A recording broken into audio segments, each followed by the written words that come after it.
riwayat bagaimana Nabi kita menghidupkan malam nisfu Sya'ban. Jadi ada yang pernah kita baca, satu di antara hadis-hadis bahwa malam nisfu Sya'ban begitu besar pahalanya dan begitu mulia malam nisfu Sya'ban itu. Jadi riwayatnya, bapak-bapak hadirin rahimakumullah, Nabi kita di bulan Sya'ban biasa tidur pada malam hari. Kemudian pada pertengahan malam Nabi kita bangun malam. Nah ini kebenaran Nabi kita sedang tidur bersama Siti Aisyah. Ini giliran di rumah Siti Aisyah. Artinya apa? Kan Nabi kita bininya banyak. Jadi lempengan giliran di rumah Siti Aisyah. Kan ada Siti Hafsah berderek rumahnya sama Siti Aisyah. Oh saya ngomong pada itu apa kata ini? Pada ngerti nggak Pak? Kamar Siti Aisyah nempel dengan Hafsah, nempel dengan istri-istri Nabi yang lain. Nah ketika malam nisfu Sya'ban, Nabi kita tidur bersama Siti Aisyah di kamarnya. Karena emang itu giliran Siti Aisyah, Nabi kita tidur di kamar Siti Aisyah. Ya Allah ya Tuhanku, bapak-bapak ibu-ibu, kalau kita bicara rumahnya Nabi kita Muhammad SAW beda dengan rumah-rumah kita. Rumah kita aja satu rumah kamarnya bisa 10, bisa 5, bisa 6. Tapi kalau Nabi kita kamarnya emang udah segitu-segitunya. Bahkan saking sempitnya rumah Nabi kita, itu Nabi kita kalau bangun malam tahajud,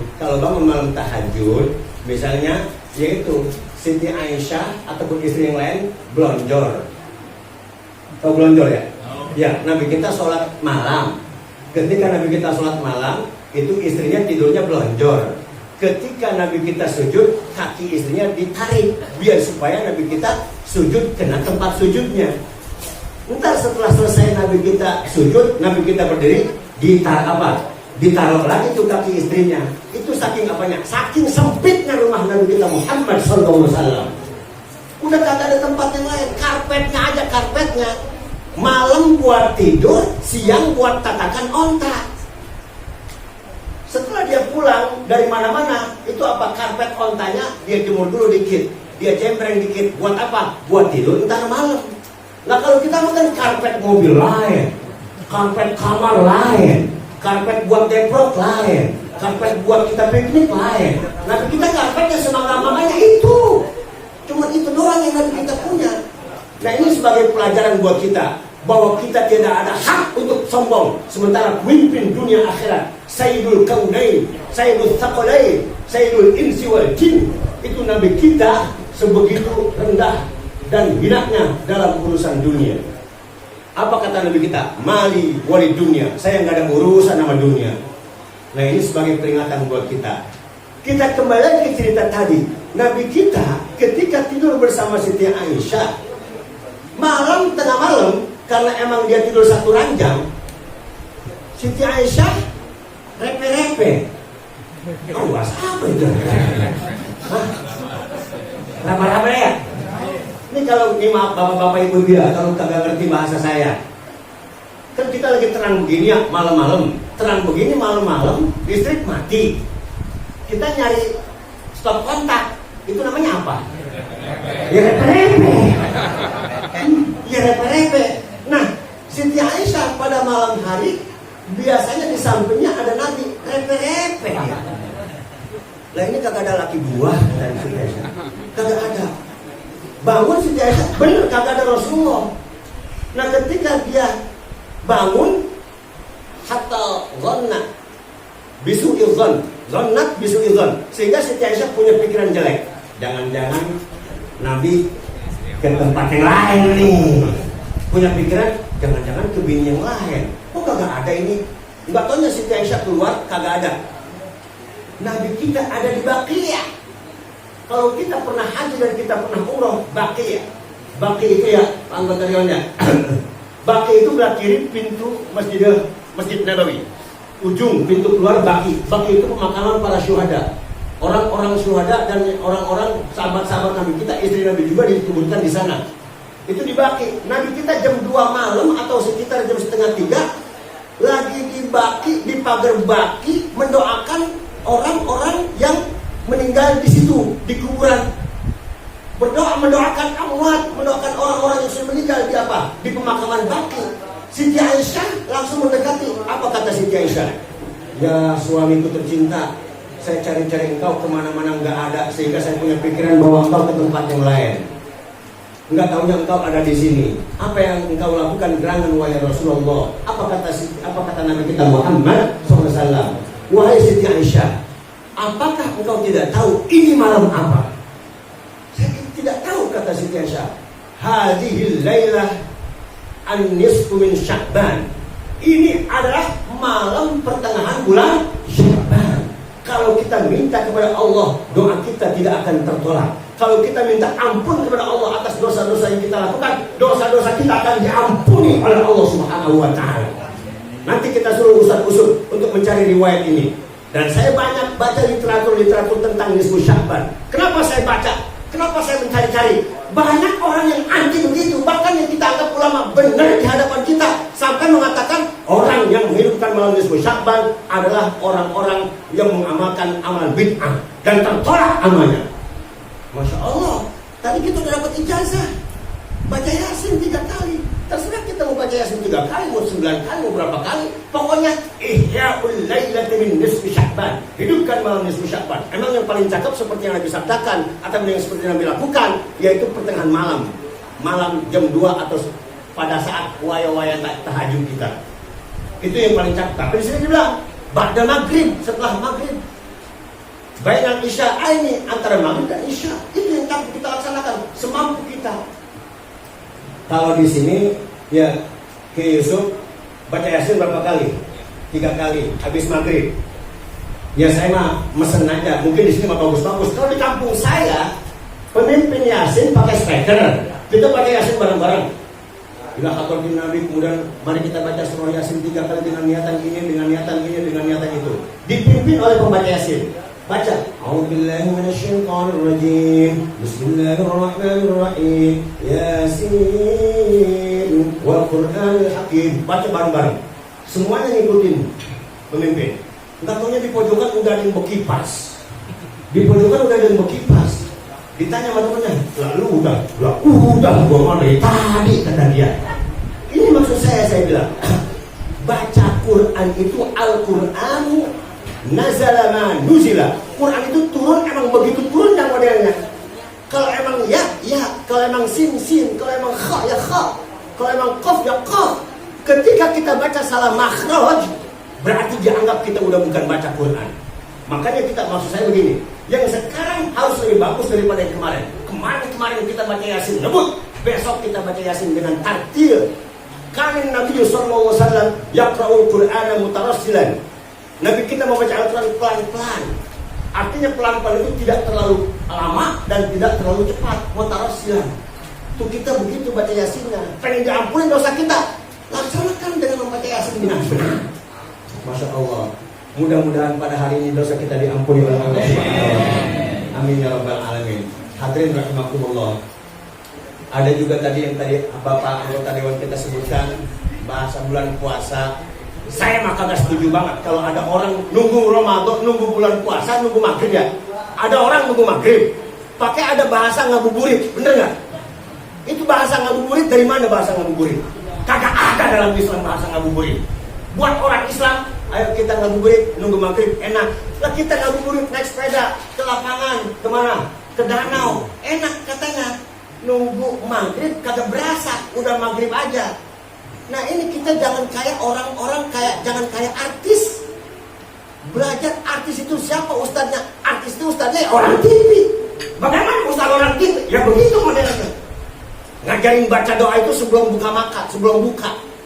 Bapak-bapak, ibu-ibu, saya mau tanya. Baca doa Allahumma lakasumtu wa bika amantu wa ala rizqika aftartu. Itu bacanya sebelum makan apa sesudah makan? Tuh kan biasa dia. Bacanya sebelum apa sesudah? Tuh, macam-macam, ada yang bilang sebelum, ada yang sesudah, ada yang sebari. Lah kalau sebari mah kalau kita caplok. Lah kalau sebari. Nah ini makanya itu Ustadz TV itu begitu ngajarinnya. Jadi sebelum minum, sebelum buka baca Allahumma lakasumtu. Kita bisa tahu dari mana? Kan setelah adzan maghrib baca Allahumma laka sumtu. Setelah adzan maghrib, Allahumma laka sumtu wa bika amantu. Nah kemudian baru makan dan baru mereka minum, makan korma. Yang benar itu, yaitu tadi, minum dulu atau makan korma dulu 1 atau 3 butir. Setelah kita minum atau setelah makan korma, baru baca Allahumma laka sumtu. Kenapa? Karena kan lafaznya fi'il madhi. Jadi makan dulu, terserah doanya ntar habis makan 2 baskom kek, 2 bakul nasi kek, yang penting habis makan. Setelah kita makan dan merasa cukup kenyang, baru Allahumma laka sumtu. Ya Allah, untuk engkau aku berpuasa, wa bika amantu, dan dari dulu aku beriman kepada engkau, wa ala rizqika aftartu, dan barusan rezeki engkau saya telah makan, saya telah berbuka dengan rezeki engkau. Berarti bahasanya saya telah berbuka, berarti bacanya setelah makan. Jangan sebelum makan. Kalau sebelum makan atau sebelum minum, Allahumma laka sumtu. Lalu kita ayam, kita baca Allahumma laka sumtu. Kita bacanya berem. Lah dibawa kabur kucing ayam kita. Pas kita birahmatika ya arhamar rahim. Ayam gua mana? Hilang dibawa kucing. 1. Udah begitu kagak dapat takjil fitri, kagak dapat pahala segera berbuka. Jangan sok kita kuat. Lah gue mau kuat, habis terawih gue baru makan, habis terawih gue baru buka. Jadi pas adzan maghrib dia nggak buka acan-acan. Dia bukanya apa? Habis terawih. Emang lu belum buka? Gue kuat. Kagak diayain sama Allah. Kata dia mah, lah kali juga tambah lama puasa tambah besar pahalanya. Lah kata Allah, kagak dialam. Bukan semakin lama kita puasa semakin besar pahalanya. Justru pada saat itu Nabi kita sayang, kalau emang wayanya buka buru-buru. Kapan kita mulai makan? Kapan kita mulai nyaplok? Udah pas beduk langsung makan. Orang salah, bocah kecil belum beduk. Katanya pas beduk, ya udah duduk di TV makan. Nggak apa-apa, udah masuk. Jangan pakai nunggu adzan rapi. La ilaha illallah, nunggu adzan rapi. Itu namanya takjil fitri. Nah itu yang kita kudu bicara. Artinya kita kudu bareng-bareng tahu. Jadi nggak ada bahasa ngabuburit menunggu maghrib, jalan-jalan, hilang pahala puasa kita. Boleh jadi kata Nabi yang orang-orang bilang itu, saya mah bacanya dari kitab guru kita Mutiara Ramadan. Ya, naumus shaimi ibadatun. Udah saya kiblat saya guru kita Kiai Haji Abdul Rahman Nawawi almarhum. Mudah-mudahan Allah berikan tempat yang sangat mulia di Allah Subhanahu wa taala. Di depan kitabnya Mutiara Ramadan, naumus shaimi ibadatun. Wa dambuhu maghfurun wa amaluhu mudha'afun wa sumtuhu tasbihun. Nah, itu apa? Diamnya aja tasbih, tidurnya aja ibadah. Orang puasa tidurnya aja ibadah. Kita tidur Senin bangun Jumat. Wah, berapa kali pahala ibadah kita? Tidur Senin bangunnya Jumat, zuhur. Kenapa tidur? Lah kan katanya tidurnya puasa lagi. Tidur itu tujuannya daripada ngomongin orang, daripada ngabuburit, daripada ngapain, mendingan tidur. Maka tidur kita menjadi ibadah. Kalau kita ngabuburit keluar, melihat perempuan, melihat apa? Laki-laki yang bukan mahram kita, perempuan yang melihat laki-laki, laki-laki yang melihat perempuan yang bukan mahram kita, pahala puasa kita batal. Pahala puasa kita, di antara yang batalkan pahala puasa kita adalah an-nadratu bi syahwatin, melihat dengan syahwat, udah batal pahala puasa kita. Masya Allah, itulah yang banyak kita harus perhatikan, bapak-bapak dan ibu-ibu sekalian berbahagia. Mungkin udah diajarin kayak kiai kita, jadi kita ngomong aja dah. Kalau saya lebih cenderung, kita pernah dengar nggak bahwa orang berpuasa boleh bersiwak? Boleh nggak? Orang puasa boleh nggak bersiwak? Boleh. Itu dalam pandangan mazhab Imam Syafi'i, emang siwak itu boleh qabla zawal, sebelum tergelincirnya matahari. Artinya sebelum tergelincir matahari, sebelum zuhur, kita boleh bersiwak. Dalam pandangan mazhab Imam Syafi'i.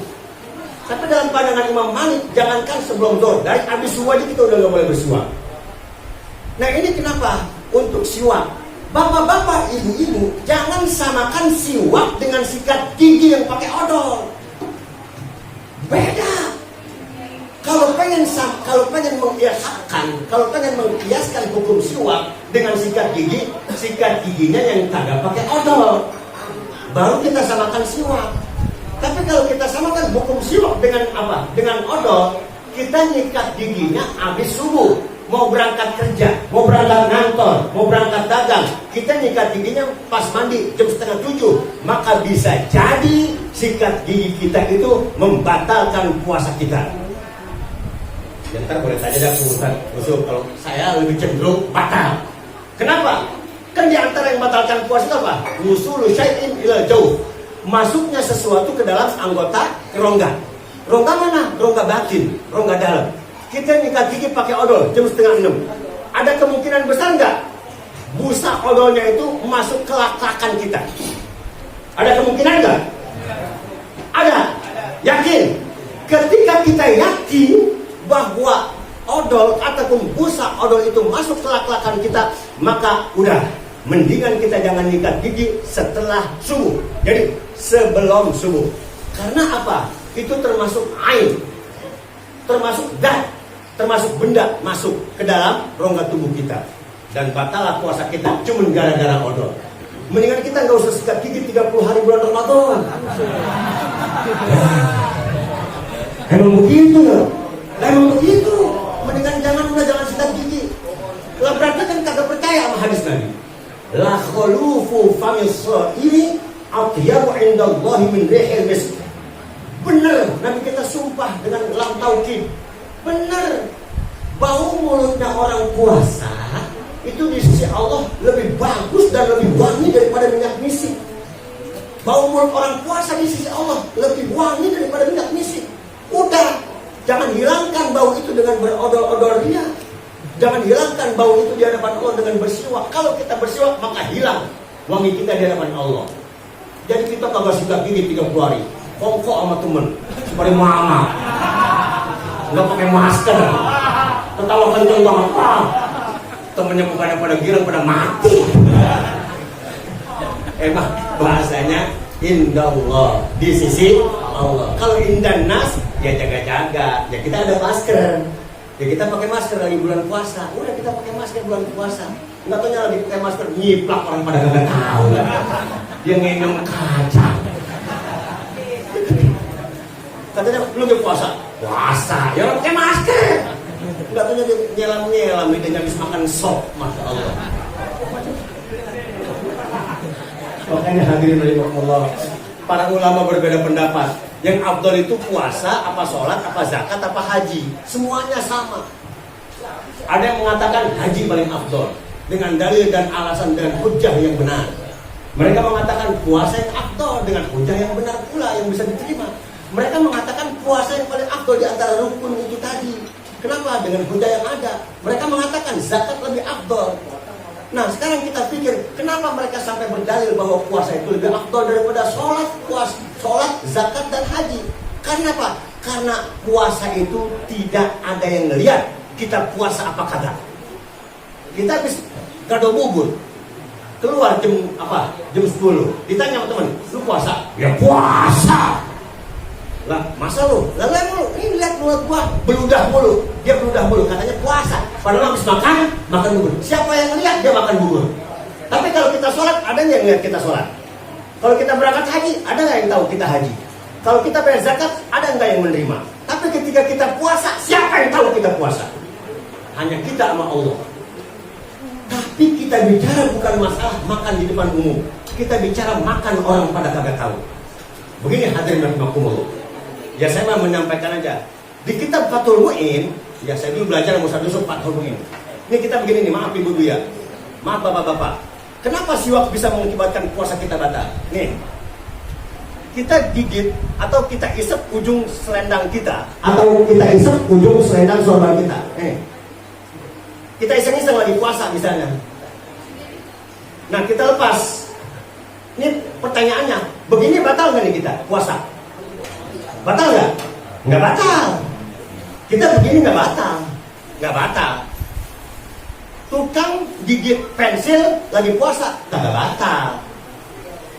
Kita ngorek kuping begini, nggak batal. Nggak batal.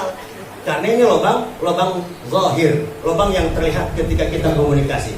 Yang batal itu ampe-ampe. Kalau ke kuping itu sampai bunyi kresek-kresek. Nah itu batal. Kalau udah kresek-kresek udah nyerah. Tapi kalau udah begini masih begini enggak batal. Nah, itu jadi ada zahir, ada batin. Kita bilang begini. Kalau kita tadi misalnya, ini contohnya. Dijelaskan, kita megang ini nih, atau kita isap, tadi emang kagak batal. Ludah kita ada di dalam, ludah kita udah keluar. Ludah kita udah di luar di sorban kita ataupun di selendang kita. Nah ketika kita berbalik untuk menggigit selendang yang tadi kita udah gigit, kita gigit lagi. Setelah kita gigit, kita nggak sengaja nelen ludah kita, maka itu aja udah batal. Kalau sebelum tadi, pada itu kok nggak saya ngomong ini ya? Bu, ngerti nggak? Ibu yang belakang, ngerti nggak? Ngerti ya, bapak-bapak? Alhamdulillah. Begini, lagi puasa, nelen ludah. Sekarang begini, hukum ibtila'ur riq, nelen ludah, batal nggak lagi puasa? Makanya, ya ancang-ancang kita mau Ramadan. Fakul man bighairi ilmin ya'malu a'malu mardudatun la tuqbalu. Orang yang pengen puasa kagak tahu ilmu puasa, jangan ngarep puasa kita bisa terima. Orang yang pengen berangkat haji kagak manasik haji dulu, jangan ngarep haji bisa terima. Ini dikit lagi kita pengen puasa. Sekarang kita masuk bab pengetahuannya. Kudu tahu. Orang lagi puasa, nelen ludah batal enggak? Hah? Batal enggak? Nelen ludah lagi puasa pada dasarnya kagak batal. Biar kata sampai udah ngeguyok di dalam. Tahu nggak ngeguyok? Dia sampai ngomong kalau kita ngomong muncrat. Itu kita telan ludah kita yang ngumpul di dalam kagak batal. Sama dengan sholat. Tapi kalau misalnya ada sisa makanan di ludah kita, sisa makanan bekas sahur, apakah itu daging ataupun nasi, sedikit saja, maka kita telan ludah kita, maka menjadi batal. Orang lagi puasa nelen ludah. Kenapa? Karena bercampur barang luar. Itu yang bikin puasa kita batal. Kalau tidak bercampur barang luar, kagak batal. Bercampur barang luar atau sesuatu yang sudah keluar, maka batallah puasa kita. Siapa yang tahu puasa kita batal apa kagak? Kagak ada yang tahu. Hanya Allah dan kita sendiri. Itu maksud saya. Benerin puasa kita besok untuk menyempurnakan puasa kita yang kemarin. Amin ya Rabbal. Amin. Ya udah itu aja. Yang penting saya udah dipotret, yang penting saya udah direkam tuh di gituan tuh. Mudah-mudahan dia. Yang saya mau datang aja udah, mudah-mudahan sekali lagi pertemuan kita ini mendapatkan ampunan dari Allah Subhanahu wa taala. Allahumma ij'alna hadza jam'an marhuma wa tafarruqna min ba'di tafarruqan ma'suma. La tada' lana fina wala ma'ana syaqiyyan wala maqudan wala mahruma. Ma asabaka min hasanatin fa min Allah wa ma asabaka min sayyi'atin fa min nafsik. Akhirul kalam. Wassalamu alaikum warahmatullahi wabarakatuh.